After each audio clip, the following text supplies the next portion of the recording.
ایک سے ایک اچھا ڈرامہ رائٹر سندھ میں موجود ہے. میں ہمیشہ کہا کرتی ہوں کہ اردو ڈرامہ بھی لکھنے کے لیے بہترین رائٹر سندھ میں موجود ہیں جو اردو کا ٹیلی ویژن ڈرامہ لکھ کر دیتے ہیں. ایک آپ ہیں اور بھی بہت ہیں. یہ جو سامنے مجمع ہے اس کی شروع کی جو 2 روز ہیں انہیں چھوڑ کے پیچھے جو بھی چہرے ہیں وہ 21ویں صدی کے چہرے ہیں اور سامنے 20ویں صدی کے لوگ بیٹھے ہوئے ہیں. تو میں 21ویں صدی کے جو بچے ہیں ان کی سہولت کے لیے آبا نور الہدیٰ شاہ کا جو سفر ہے وہ مختصراً بیان کر دیتا ہوں تاکہ پھر معاملہ ماضی سے حال میں جڑ جائے اور پھر ہم آگے کی طرف سفر کریں. نور الہدیٰ شاہ صاحبہ جو ہیں وہ ڈرامہ نگار ہیں، کہانی کار ہیں، کالمسٹ ہیں، شاعر ہیں. شاعرہ آج کل کہنے پہ اعتراض ہوتا ہے، شاعر زیادہ بہتر ہے.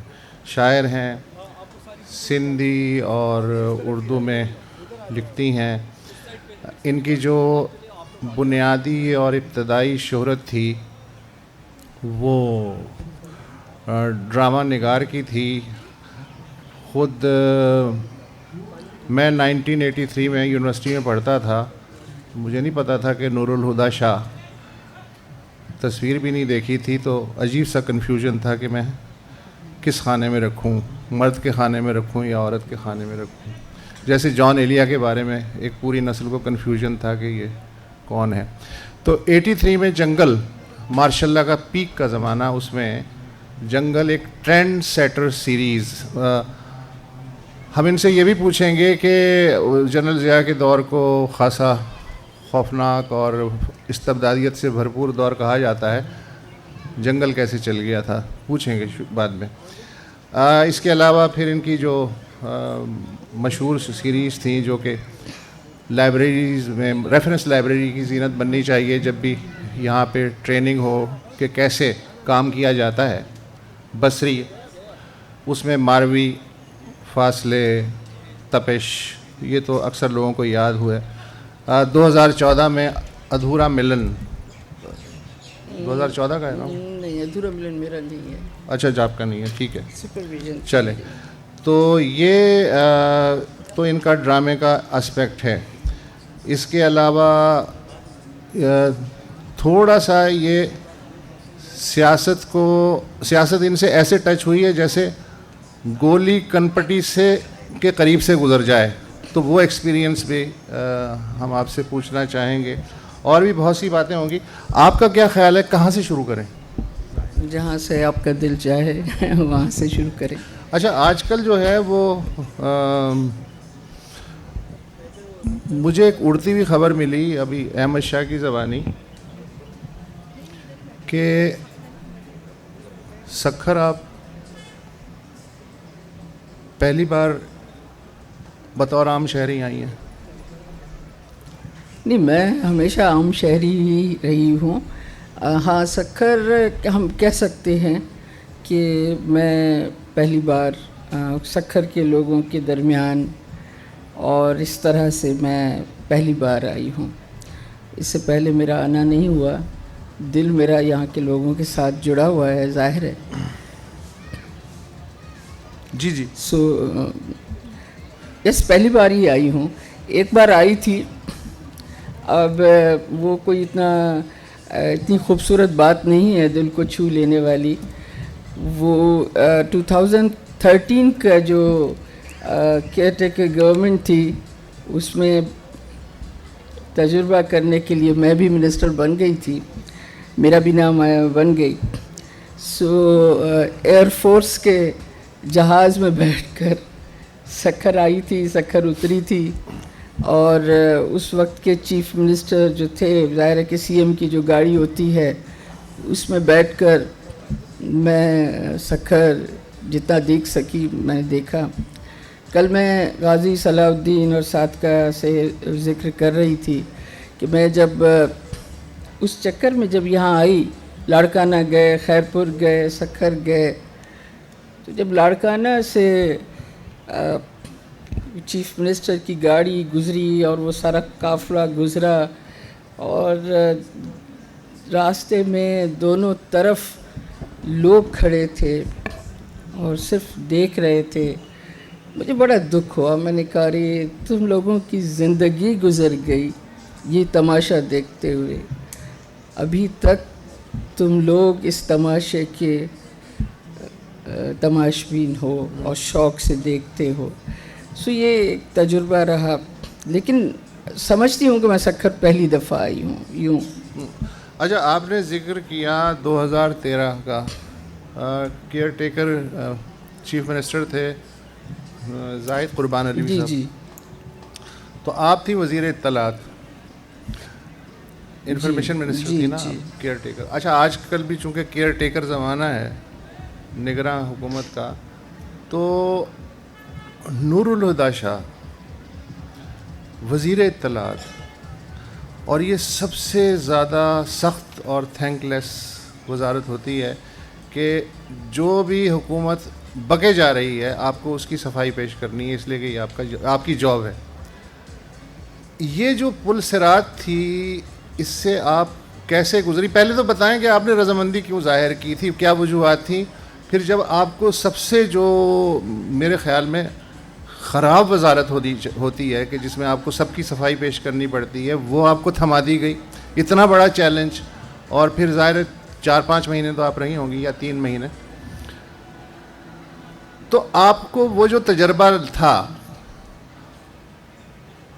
وہ ہم چاہیں گے کہ, میں کسی سیاستدان سے یہ سوال نہیں پوچھتا لیکن میں آپ سے بڑا کھلے اس سے پوچھ رہا ہوں. مزے کا تجربہ تھا. ظاہر ہے کہ میں نے بھی تجربہ کرنا چاہا تھا. زاہد صاحب جو تھے جسٹس جو چیف منسٹر بنے, ان کے اندر یہ بات نہیں تھی کہ غلط بات جو ہے وہ بھی آپ کہہ دیں. وہ خود بڑا گھبراتے تھے. اس طرح کے آدمی تھے کہ انہوں نے اسی جب جہاز میں ہم ٹریول کر رہے تھے تو مجھے کہنے لگے کہ میری بہو کو بہت شوق ہے اور پوتے کو اس جہاز میں سفر کرنے کا. تو میں نے کہا آپ لے آتے. 6 لوگوں کی جگہ تھی, ہم 4 لوگ تھے. کہنے لگے نہیں, یہ کام میں نہیں کر سکتا. ایک بار ان کے آفس میں بیٹھی تھی سی ایم ہاؤس میں, مجھے کہنے لگے کہ چائے پئیں گی. میں نے کہا کہ لیکن میں آج آپ کو ایک مزہ دکھاتا ہوں, اس ملک کا پیسہ کیسے خرچ ہوتا ہے. اچھا, میں نے سوچا چائے پر یہ مجھے کچھ پتہ نہیں. کہنے لگے دیکھیں میں ابھی بیل بجاؤں گا, ایک بندہ آئے گا, اس کو لال رنگ کا یونیفارم ہوگا, مرون کلر کا, اور میں اسے کہوں گا کہ چائے لے آؤ. پھر وہ جو چائے لے کر آئے گا اس کو گرین کلر کا یونیفارم ہوگا. پھر میں بیل بجاؤں گا کہ یہ کپ سے آنکھ سے اٹھا لو, تو پھر براؤن کلر والا آئے گا. یہ اس ملک کا پیسہ اس طرح یہاں خرچ ہوتا ہے. یہ مجھے زاہد صاحب نے دکھایا. وہ خود ایسے نہیں تھے. ہمارے درمیان جب بات ہوئی میں نے کہا میں جھوٹ نہیں بولوں گی, میں آپ کی کسی بھی غلط بات کو میں لوگوں کے سامنے کھڑے ہو کر نہیں کہوں گی کہ آپ صحیح کہہ رہے ہیں. انہوں نے کہا میں غلط بات کہوں گا نہیں, وہ دن آئے گا نہیں. اور ایسا ہوا. ذاتی طور پر تجربہ دلچسپ یہ ہوا کہ پہلے دن منسٹری کی کرسی پر بیٹھی آفس میں میٹنگ ہوئی, ڈی جی وغیرہ, سیکریٹری, سارے 7-8 لوگ آئے. بیٹھتے ہی میں نے کہا یہ بتاؤ 1 مہینے میں کتنا پیسہ بنا لوں گی. وہ بڑے پریشان ہو گئے. میں نے کہا نہیں, میں ظاہر ہے آئی ہوں تو کچھ تو پیسہ بناؤں گی. تو کہنے لگے کہ اچھا, سیکریٹری نہیں بولے, وہ بڑے کمال کے آدمی تھے, لیکن باقی ڈی جی نے مجھے کہا کہ اچھا کم سے کم 1 کروڑ تو آپ بنا لیں گی. میں نے کہا بس. اور پھر دلچسپ بات یہ ہوئی اس بس کے بعد کہ میں جیو میں کام کر رہی تھی, وہ جاب میں نے چھوڑی تھی ان دنوں. میری کوئی 5-6 لاکھ سیلری تھی اس 2013 میں. 2013 میں. اور میں نے ریزائن بھی اسی منسٹری کی ٹیبل پر بیٹھ کر کیا. تو جب سیلری آئی, اچھا میں اس سے پہلے بجلی کا بل آیا گھر کا, کچھ اور خرچے کھلے.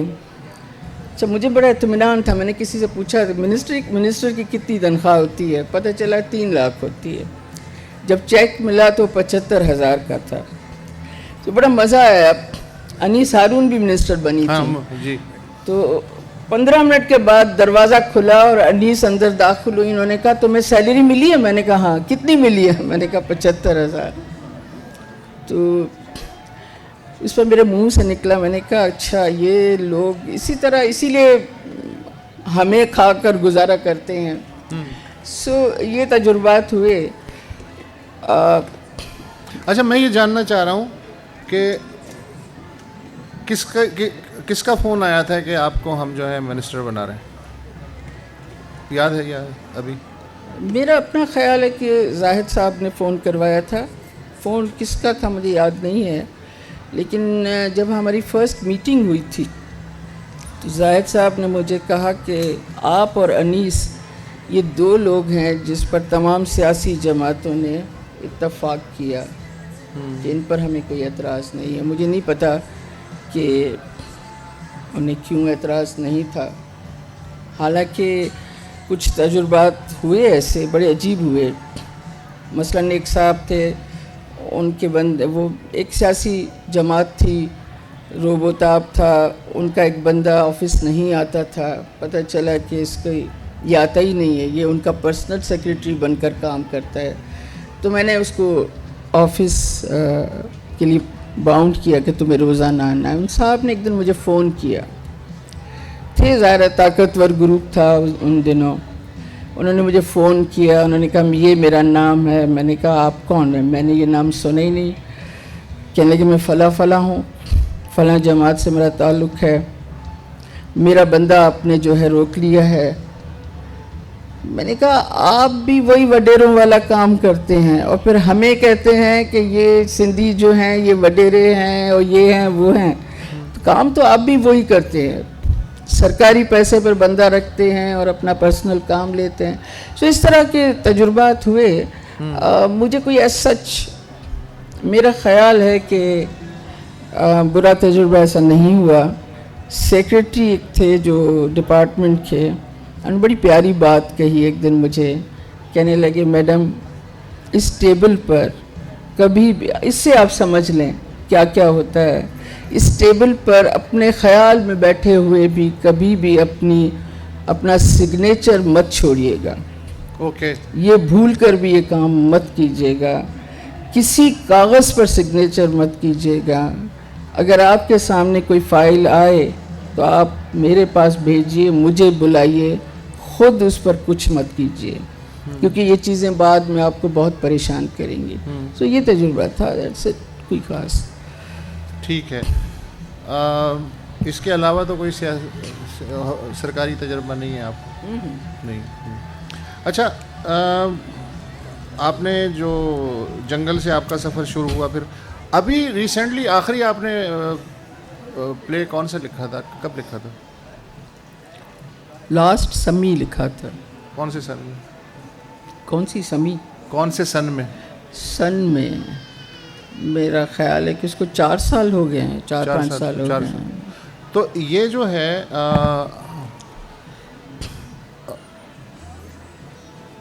آپ کا جو جانرا ہے, آپ کا جو مزاج ہے, ہر انسان کا بدلتا ہے. کبھی وہ اس کی طبیعت مائل ہوتی ہے کہ ڈرامے کے جانرے سے اظہار کرے, کبھی وہ شاعری, وہ سمجھتا ہے کہ موسم ایسا ہے کہ مصرع جو ہے وہ زیادہ پاورفل کمیونیکیٹ کر سکتا ہے, کبھی وہ نثر کی طرف آتا ہے. تو یہ آپ کا جو فیصلہ ہوتا ہے یہ موڈز کے اعتبار سے ہوتا ہے یا وہ جو پریویلنگ ماحول ہوتا ہے اس کے اعتبار سے ہوتا ہے کہ یہ ڈرامے کا نہیں, یہ شاعری کا موسم ہے, یہ نثر کا موسم ہے؟ کیا اندر کیا چل رہا ہوتا ہے؟ ایسا کچھ نہیں ہے، موسم نہیں ہے کسی بھی تخلیق کا. کوئی چیز آپ کا جو تخیل ہے، آپ کا جو خیال ہے، مثلا میں قطع کلامی پچھلے 1.5-2 سال سے میں جو آپ کو آبزرو کر رہا ہوں سوشل میڈیا پہ، تو مجھے آپ کا جو تحریر ہے نثری نظم پارے یا اس طرح کی جو چیزیں، مطلب کوئی بھی واقعہ ہو اس کے جو ریئیکشن جو ہوتا ہے، جو آپ اپنے دل کی بات شیئر کرنا چاہتی ہیں، وہ اس جانرا میں آپ مسلسل میں دیکھ رہا ہوں کہ زیادہ شیئر کر رہی ہیں. تو اب آپ کا یہ ہے کہ نہیں، میں بہت سی نظمیں نہیں ہیں ایکچولی، میرا لکھنے کا طریقہ ایسا ہے.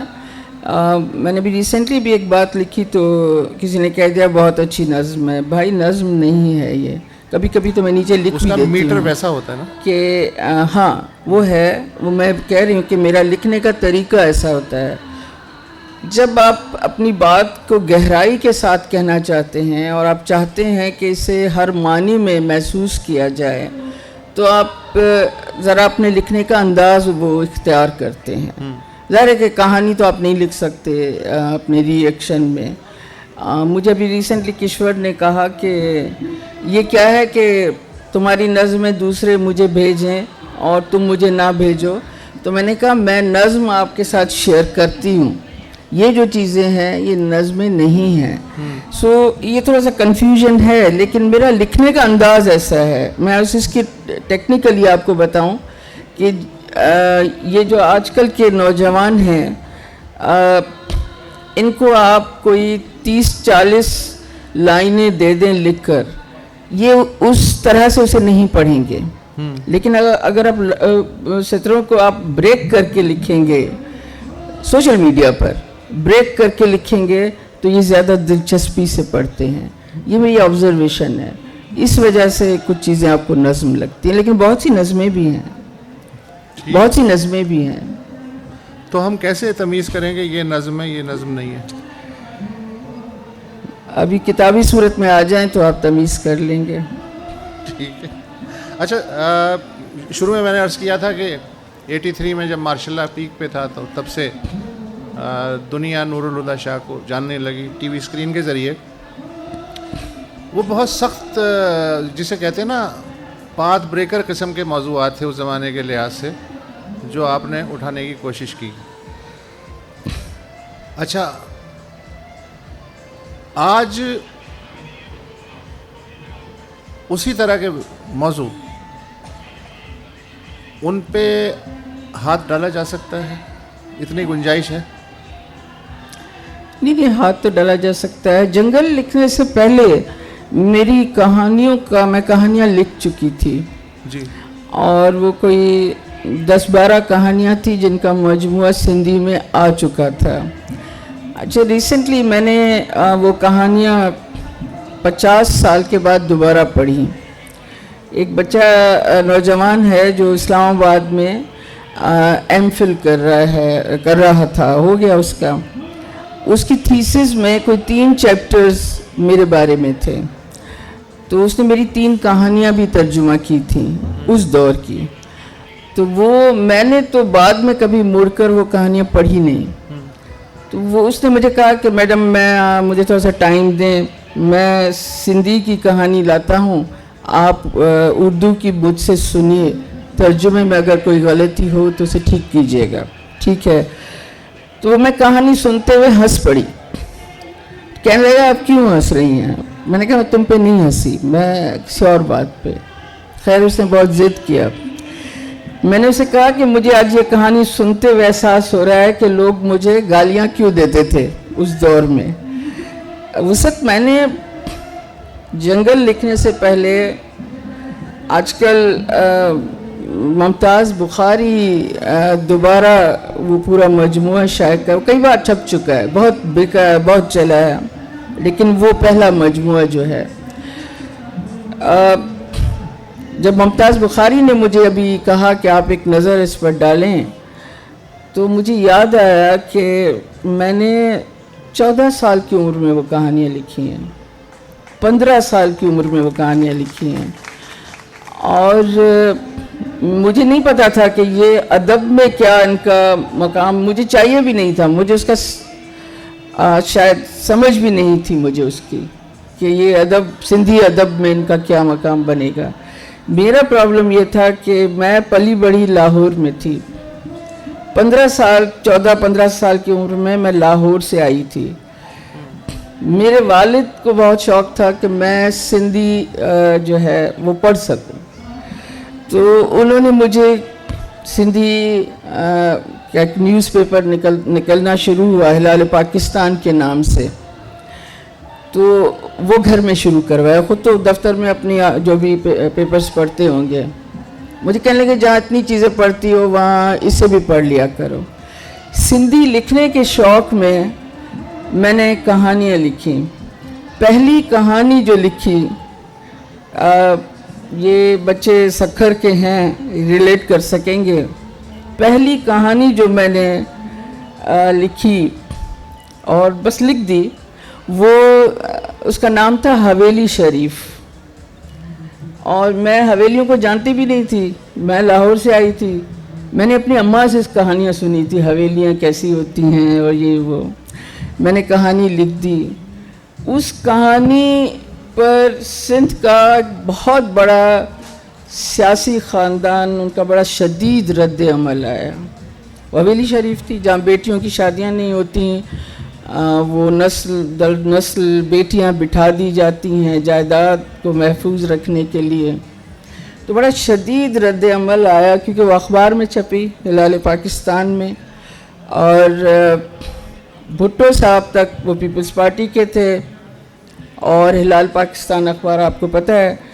سو بھٹو صاحب تک وہ شکایت گئی کہ اس اخبار میں ہماری بے عزتی ہوتی ہے. بھٹو صاحب نے ایڈیٹر تھے سراج الحق میمن, سندھی کے بڑے ناولسٹ ہیں, گزرے ہیں. تو انہیں بلایا کہ یہ کہانی کیا ہے. تو اس نے کہا کہ میں تو نہیں جانتا, میں نے سنا ہے کہ یہ شاہ صاحب ہوتے تھے قمرالزمان شاہ, میرے کزن, یہ ان کی رشتہ دار ہیں. سو انہیں بلایا گیا. انہوں نے کہا یہ تو بچی ہے چھوٹی سی, اس نے کہانی لکھی ہے, آپ کیوں پریشان ہو رہے ہیں. فیصلہ یہ ہوا کہ سراج الحق کو کہا گیا کہ اس بچی کی کہانی دوبارہ آئے تو تم نہیں چھاپو گے. اور سراج الحق نے کہا کہ سر میں ایسا نہیں کر سکتا, میں یہ وعدہ نہیں کروں گا. یوں میں نے سندھی میں لکھنا شروع کیا, اور مجھے سندھی زبان میں لکھنے کا شوق ہوا تھا, اور مجھے نہیں پتا تھا کہ یہ ادب میں کیا جگہ بنائیں گی. یہ کہانیاں 14 سال اور 15 سال کی عمر کی, میں خود اب پڑھتی ہوں تو میں سوچتی ہوں کہ میں اس طرح سوچتی تھی. اور اس کے بعد مجھے جنگل کے لیے پی ٹی وی سے عبد الکریم بلوچ نے کہا کہ آپ ڈرامہ لکھیں. جنگل میں وہی ساری کہانیاں تھیں, وہی حویلی شریف تھی, وہی سارے معاملات تھے. جنگل کے بارے میں دو تین باتیں بتا دوں گی آپ کو. جنگل چل رہا تھا تو مجھے جی ایم جو تھے کراچی ٹی وی کے عبد الکریم بلوچ, انہوں نے مجھے بلایا. میری عمر اس وقت 26 سال تھی. سو مجھے کہا کہ میری نوکری کا عزت کا سوال ہے, آپ آ جائیں. میں سمجھی اس وقت بہت تعریف سمیٹ رہی تھی میں, تو شاید ایم ڈی آ رہے ہیں آپ سے ملنے. ایم ڈی بھی مجھ سے ملنا چاہتے ہیں. میں کراچی پہنچی, حیدرآباد رہتی تھی. اب ایم ڈی اور میں آمنے سامنے بیٹھے, سائٹ پر ان کے بلوچ صاحب بیٹھے. ایم ڈی نے کہا کہ بی بی کل پرسوں کی جو قسط تھی اس میں ایک جملہ آن ایئر گیا ہے, اس کا مطلب کیا ہے. میں نے کہا کون سا جملہ. جملہ تھا کہ 2 شیر ایک گھاٹ سے پانی نہیں پی سکتے. تو میں نے کہا ہاں. تو کہنے لگے کہ مگر یہ تو ہے کہ شیر اور بکری ایک گھاٹ سے پانی نہیں پی سکتے.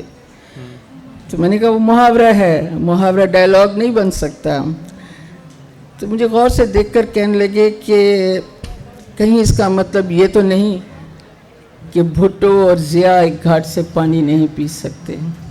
اچھا میں پریپیئر نہیں تھی اس پوری بات کے لیے. بڑا اچانک حملہ ہوا تو بے اختیار میرے منہ سے نکل گیا کہ ضیاء شیر ہے کیا. تو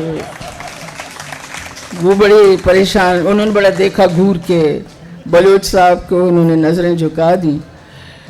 میں نے ان کو کہا, تب بھی میں نے ان کو کہا, میں نے کہا بٹی صاحب میں بیسیکلی ڈرامہ رائٹر نہیں ہوں, میں شارٹ سٹوری رائٹر ہوں سندھی کی, اور اتنی بڑی بات کہنے کے لیے میرے پاس بڑا میدان پڑا ہے اور میں چاہوں گی کہ میں اس میں لکھوں, اور میں اتنے چھوٹے سے ڈائلاگ میں یہ بات جو ہے نہیں کہوں گی.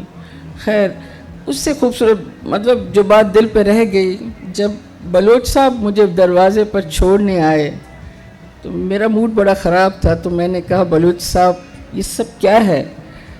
تو انہوں نے میرے سر پہ ہاتھ رکھ کر کہا کہ جب قوموں پر مشکل وقت آتا ہے تو اس کے ادیبوں کو ایسے دن بھی دیکھنے پڑتے ہیں. واہ. اچھا یہ وارث جو تھا امجد اسلام امجد کا,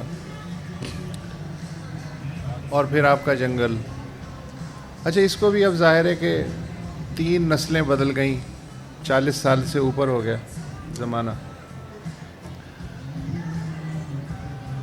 میں یہ تو نہیں کہوں گا کہ چیزیں سیپ ان کرتی ہیں سماج میں, لیکن آج کیسا لگتا ہے کہ جب ناظم جوکیو کھڑا ہو جاتا ہے, کیسا لگتا ہے جب رباب ننگے پاؤں پورے سندھ میں انصاف مانگ رہی ہے, ملا نہیں ملا لیکن لگی ہوئی ہے, مانگ رہی ہے. کیسا لگتا ہے رانی پور کا لفظ سن کے؟ کل رانی پور کے قریب سے گزر رہی تھی, میں نے مڑ کے رانی پور دیکھا, اور ظاہر ہے دل بہت, میں بات دکھ سے بھی اوپر کی ہے, مایوسی سے بھی اوپر کی ہے. دیکھیے میں نے جب لکھا, میں جب جنگل سے پہلے میں نے جب کہانیاں لکھی, خوب لوگوں نے جو بھی ہنگامہ ہوا وہ میں نے دیکھا. اس کے بعد میں نے جنگل لکھا.